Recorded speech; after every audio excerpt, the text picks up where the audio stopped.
సాయిరామ్. సమర్థ సద్గురు సాయినాథ్ మహారాజ్కి జై. మన సాయి భక్తులందరికీ నమస్తే అండి. అందరూ ఎలా ఉన్నారు ఫ్రెండ్స్? ఏం చేస్తున్నారండి? ఈరోజు వీడియోలోకి వెళ్లే ముందు బాబాగారు ఆశీస్సులు మీ అందరికీ దొరకాలని మనస్ఫూర్తిగా కోరుకుంటున్నాను. ఇంకా ఈరోజు బాబా ఏమంటున్నారు అనంటే, ఇది 1 కోటి రూపాయల మాట తల్లి. ఏమాత్రమూ కూడా ఆలస్యం చేయకుండా వెంటనే ఒక్కసారి విను.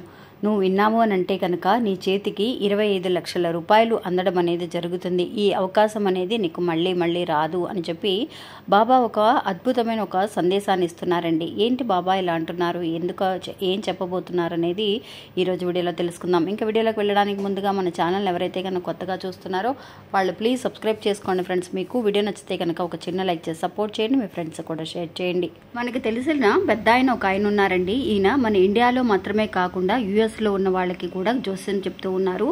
ఈయన చెప్పింది చెప్పినట్టుగా 100కి 100% జరుగుతుందండి. ఈయనకి మీరు కాల్ చేయాలి అని అనుకుంటే కనుక 9347293375 అనే నెంబర్కి కాల్ చేయండి.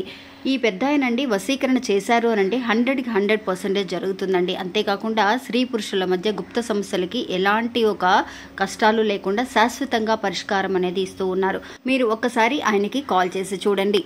ఇంకా వీడియోలోకి వెళ్దామండి. ఈరోజు బాబా ఇచ్చే ఈ సందేశం అనేది మనకు కొత్తగా అనిపించవచ్చండి. మనకందరికండి ఇప్పుడున్న సమస్యలతో అంటే డబ్బు సమస్యలతో బాధపడుతున్న మనందరికీ కూడా బాబా ఇచ్చే ఈ సందేశం అనేది మనకి ఎంతో ఓదార్పునిస్తుందండి.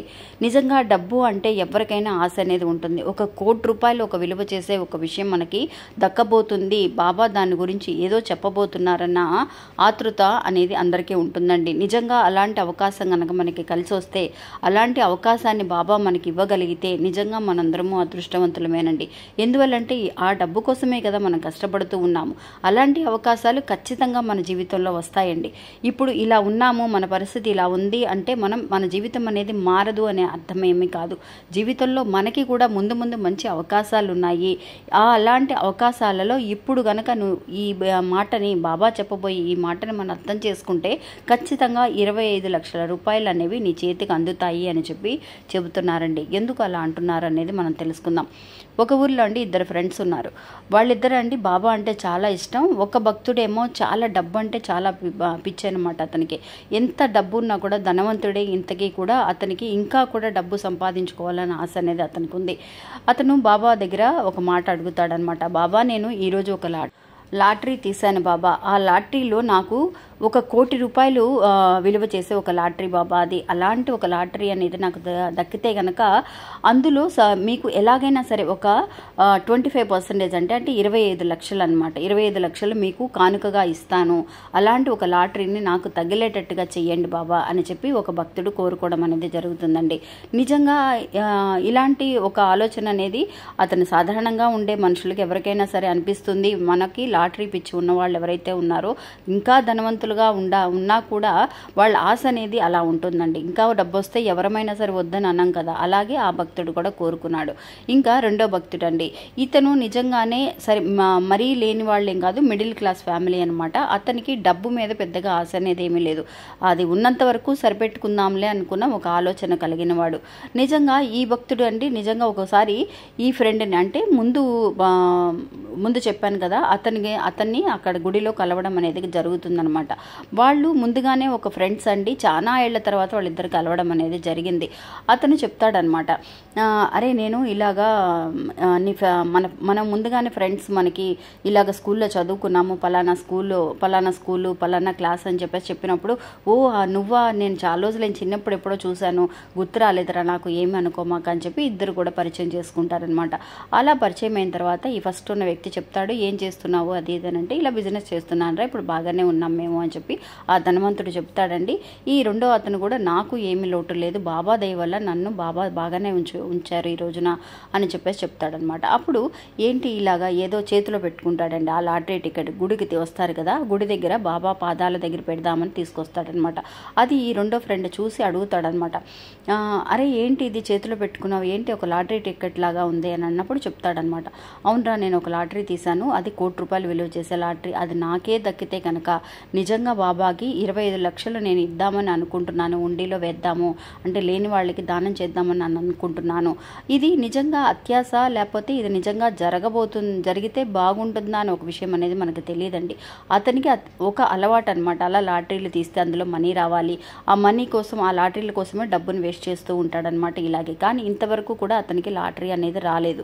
కానీ ఈసారైనా వస్తుందేమో అని ఒక నమ్మకం అతను అడుగుతాడనమాట రెండో ఫ్రెండ్, అరే ఏంట్రా ఇలాంటి పిచ్చి నీకు చిన్నప్పటి నుంచి ఉంది కదా, ఇంకా కూడా నువ్వు మానలేదా అది అని చెప్పినప్పుడు, లేదురా ఎప్పటికైనా సరే నాకు లాటరీ తగులుతుందని ఒక నమ్మకం ఉంది, అంతేకాకుండా ఆ డబ్బులు నేను 25 లక్షలు బాబాకి ఇద్దామని చెప్పేసి నేను బాబా దగ్గర నేను అడిగాను అని చెప్పినప్పుడు, సరేరా వెళదాము అని చెప్పి, నువ్వు వచ్చావు కదా ఇలాగా, నీకేం కోరికలు లేవా, నువ్వేం అడుగుతున్నావు బాబా దగ్గర అని అంటే, నేను బాబా దగ్గర అడిగింది నాకు తెలుసు, నేను ఎప్పుడు కూడా నాకు ఇలాంటి అలవాటు ఏమీ లేదు, అంటే లాటరీలు తీసే అలవాటు ఏమీ లేదు, బాబా దగ్గర నేను కోరుకునేది ఎప్పుడు ఒకటేరా, నాకు 2 పిల్లలు ఉన్నారు, ఆ పిల్లలు ఆరోగ్యం అంతా బాగుండి చక్కగా వాళ్ళకు కూడా మంచి చదువుకుంటున్నారు, మంచి ఉద్యోగాలు వచ్చి సెటిల్ అయితే సరిపోతుంది, అదేంట్రా జీవితంలో పైకి రావాలన్న ఆశ లేదా నీకు, నువ్వు కూడా ఇలాగ లాటరీలు తీయడమో లేదా ఎక్కువగా సంపాదించాలని అడిగితే బాబా ఏదో చేస్తారు కదా అని అన్నప్పుడు, లేదురా బాబా నాకు ఉన్నంత వరకు బాగానే చేస్తున్నారు, నేను ఇలాగే ఉంటాను, నాకు ఇదే బాగుంది అని చెప్పేసి ఆ ఫ్రెండ్ చెప్తాడు.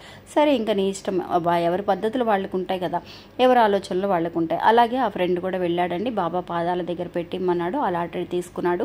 అలా తీసుకున్న తర్వాత అతనికి లాటరీ తగలడం కూడా జరిగిందనమాట. ₹1,00,00,000 లాటరీ తగిలిన తర్వాత అతనికి 25 లక్షల రూపాయలు అతనికి ఇద్దామని చెప్పేసి అంటే బాబా గుడిలో వేద్దామని చెప్పేసి అనుకున్న మాట అతనికి డబ్బు వచ్చిన తర్వాత ఆ లాటరీ తగిలిన ఆ డబ్బుని ఇవ్వటానికి ఆలోచిస్తున్నాడండి. అది ₹1,00,00,000 లాటరీ వచ్చిందనేసరికి ఆ సంతోషం అనేది ముందే అనేసుకున్నాడు ఇలా చేస్తాను అని. కానీ వచ్చిన తర్వాత ఆ డబ్బును చూసేసరికి ₹1,00,00,000 అని అనేసరికి ఆశ్చర్యంతో చాలా వరకు కూడా సంతోషంతో మునిగిపోయాడు అనమాట. ఇంకా దాంట్లోంచి ఒక 25 లక్షలు ఇవ్వడం బాబాకి ఇవ్వాలి కదా అన్న ఆలోచన అనేది మర్చిపోయాడు. 1 సంవత్సరం అయిపోయింది, 2 సంవత్సరాలు అయిపోయింది, కానీ బాబా మనకి ఏదో ఒక విధంగా గుర్తు చేస్తూనే ఉంటారండి. అని అతను అన్న మాట అతను మర్చిపోయాడు. ఇంతవరకు కూడా కొన్ని సంవత్సరాలు అయిపోతుంది తను ఆ కానుక అనేది చెల్లించలేదు. ఇంకా రెండో ఫ్రెండ్ అండి, నిజంగా ఏ అత్యాశకు పోకుండా అతను బాబా దగ్గరికి వెళ్ళిన ఒక రోజున అతనికి తెలియకుండా ఒక 25 లక్షల రూపాయలు అనేది అతను దక్కడం అనేది జరిగిందండి. అంటే ఎవరో ఒక ధనవంతులండి ఒక చెక్ అనేది ఆ గుడిలో మర్చిపోవటం, ఆ చెక్కుని వచ్చేసి ఎవరో తెలియకుండా, గుడిలో ఎవరిచ్చారో ఏమో తెలియదు, ఓపెన్ చెక్గా ఉంది ఇది, ఆ గుడిలో పూజారికి ఇచ్చిన తర్వాత వాళ్ళు చెప్తారనమాట, ఎవరిదో ఏంటో తెలియదు, మీకు ఎంత కావాలో అంత మీరు రాసుకొని మీరే తెలిసిన వాళ్ళకి ఇవ్వండి, లేదంటే మీరైనా వాడుకోండి అని చెప్పేసి చెప్పినా కూడా అతని మనసు అనేది ఒప్పుకోకపోయినా కూడా అతనికి నిజంగా ఇలాంటి ఒక అమౌంట్ అనేది దక్కడం, తనకి ఒక 25 లక్షలు ఒక చెక్ అనేది దొరకడం చాలా అద్భుతంగా అనిపించిందండి. బాబా ఆ రోజు కలలో కనిపించి, తండ్రి నువ్వు ఏమీ ఆలోచించాల్సిన అవసరం లేదు, ఇది నేను నీకు ఇస్తున్న బహుమానం, ఈ 25 లక్షలు కూడా అని చెప్పేసి బాబా చెప్పిన మాటలు నిజంగా అతనికి ఒక సంతోషాన్ని కలిగించాయండి. ఇలాగే అండి మనం ఏది కూడా ఆశపడకుండా ఉన్నా కూడా అండి బాబా చేయాల్సింది ఏంటో మన దగ్గర ఖచ్చితంగా చేస్తారండి. ఆ భక్తుడు చూడండి అతనికి ఉన్న నమ్మకానికి ఎప్పుడైనా సరే ఎలాగైనా సరే బాబా నన్ను మంచి స్థాయికి తీసుకొస్తాడన్న ఆలోచన అనేది అతనికి బాగా కలిగింది. అలాగే ఆ భక్తుడికి రెండో భక్తుడికి ఆ 25 లక్షల చెక్ అనేది దొరకడం, అది బాబానే కలలో వచ్చి చెప్పడం వల్ల ఆ చెక్ను అతను ఉపయోగించుకోవడం అనేది జరిగింది.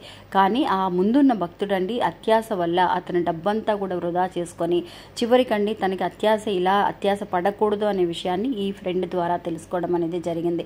నిజంగా ఎప్పుడు కూడా అండి మన జీవితంలో కూడా ఇలాంటి అద్భుతాలు జరుగుతూ ఉంటాయి. అందువల్ల మనం కూడా అండి బాబా దగ్గరికి వెళ్ళి బాబా దగ్గర ప్రార్థన చేసుకుంటూ మనకి ఏమి ఇవ్వాలి ఏమి ఇవ్వకూడదు అనేది బాబాకు తెలుసు. అలాంటి ఒక విషయాన్ని కనుక మనం ఎప్పుడు కూడా కోరుకుంటూ ఉంటే నిజంగా మన పిల్లల ఆరోగ్యం కానీ మన ఆరోగ్యం కానీ మన ఆర్థిక ఇబ్బందులు కానీ అన్నీ కూడా బాబా దగ్గర ఉండి చూసుకుంటారండి. ఇంకా ఇది ఫ్రెండ్స్ ఈరోజు మన వీడియో. ఈ వీడియో కూడా మీ అందరికీ ఎంతో నమ్మకాన్ని ధైర్యాన్ని ఇస్తుందని అనుకుంటున్నా. నచ్చితే కనుక ఒక చిన్న లైక్ చేసి సపోర్ట్ చేయండి, మీ ఫ్రెండ్స్ కూడా షేర్ చేయండి.